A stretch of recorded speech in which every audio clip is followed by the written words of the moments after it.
ನಕಲಿ ಪ್ರಮಾಣ ಪತ್ರವನ್ನು ನೀಡಿ ಸರ್ಕಾರಕ್ಕೆ ಮೋಸ ಎಸಗಲಾಗಿದೆಯಂತೆ. ಬ್ಯಾಡರಹಳ್ಳಿ ಪಿಎಸ್ಐಗೆ ಎದುರಾಗಿದೆ ಸಂಕಷ್ಟ. ಪಿಎಸ್ಐ ಕಾಶಿಗೌಡ ವಿರುದ್ಧ ಎಫ್ಐಆರ್ ದಾಖಲಾಗಿದೆ. ಸರ್ಕಾರಿ ಕೆಲಸಕ್ಕೆ ಸೇರುವಾಗ ನಿಗದಿತ ನಮೂನೆಯಲ್ಲಿ ಪ್ರಮಾಣ ಪತ್ರಗಳನ್ನು ಸಲ್ಲಿಕೆ ಮಾಡಬೇಕಾಗುತ್ತೆ. ಅಸಲಿ ಪ್ರಮಾಣ ಪತ್ರಗಳನ್ನು ಸಲ್ಲಿಕೆ ಮಾಡಬೇಕಾಗುತ್ತೆ. ಡಾಕ್ಯುಮೆಂಟ್ ವೆರಿಫಿಕೇಷನ್ ಆಗುತ್ತೆ. ಡಾಕ್ಯುಮೆಂಟ್ ವೆರಿಫಿಕೇಷನ್ ಸಂದರ್ಭದಲ್ಲಿಯೂ ಕೂಡ ಅನೇಕ ಆಯಾಮಗಳಿರುತ್ತೆ, ಚೆಕ್ ಮಾಡಲಾಗುತ್ತೆ. ಕೆಲಸಕ್ಕೆ ಸೇರಿದ ನಂತರವೂ ಕೂಡ ನೇಮಕಾತಿ ಆದೇಶ ಪತ್ರವನ್ನು ಕೊಡುವಾಗಲೂ ಅದನ್ನು ಸಿಂಧುತ್ವ ಪ್ರಮಾಣ ಪತ್ರ ಕೂಡ ಆಗುತ್ತೆ.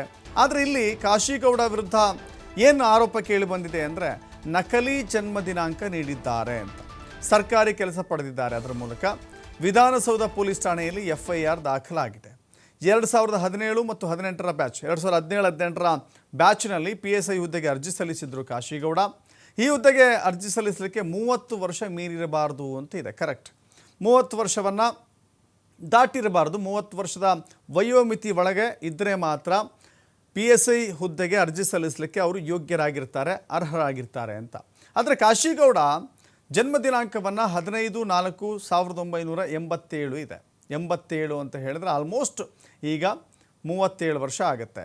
ಆದರೆ 15/4/88 ಅಂತ ಮಾಡ್ಕೊಂಡಿದ್ದಾರಂತೆ. ಸೇವೆಗೆ ಸೇರುವ ಮೊದಲು 88 ಅಂತ ಮಾಡಿಕೊಂಡು 1 ವರ್ಷವನ್ನು ಕಡಿಮೆ ಮಾಡಿ, 1 ವರ್ಷ ಎಕ್ಸಾಕ್ಟ್ 1 ವರ್ಷವನ್ನು ಕಮ್ಮಿ ಮಾಡಿ ಸುಳ್ಳು ದಾಖಲೆಗಳನ್ನು ನೀಡಿದ ಆರೋಪ ಇದೆ. ಈ ಸಂಬಂಧ ವಿಧಾನಸೌಧ ಪೊಲೀಸ್ ಠಾಣೆಯಲ್ಲಿ ಪ್ರಕರಣ ದಾಖಲಾಗಿದೆ.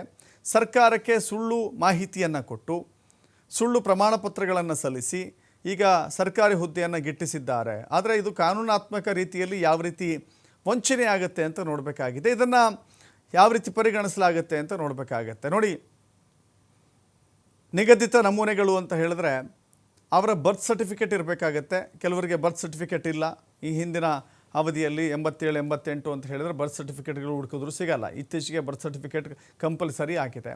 10ನೇ ತರಗತಿಯ ಅಂಕಪಟ್ಟಿ ಅದರಲ್ಲಿ ಏನು ಉಲ್ಲೇಖ ಆಗಿರುತ್ತೆ ಅದೇ ಫೈನಲ್. ಜೊತೆಗೆ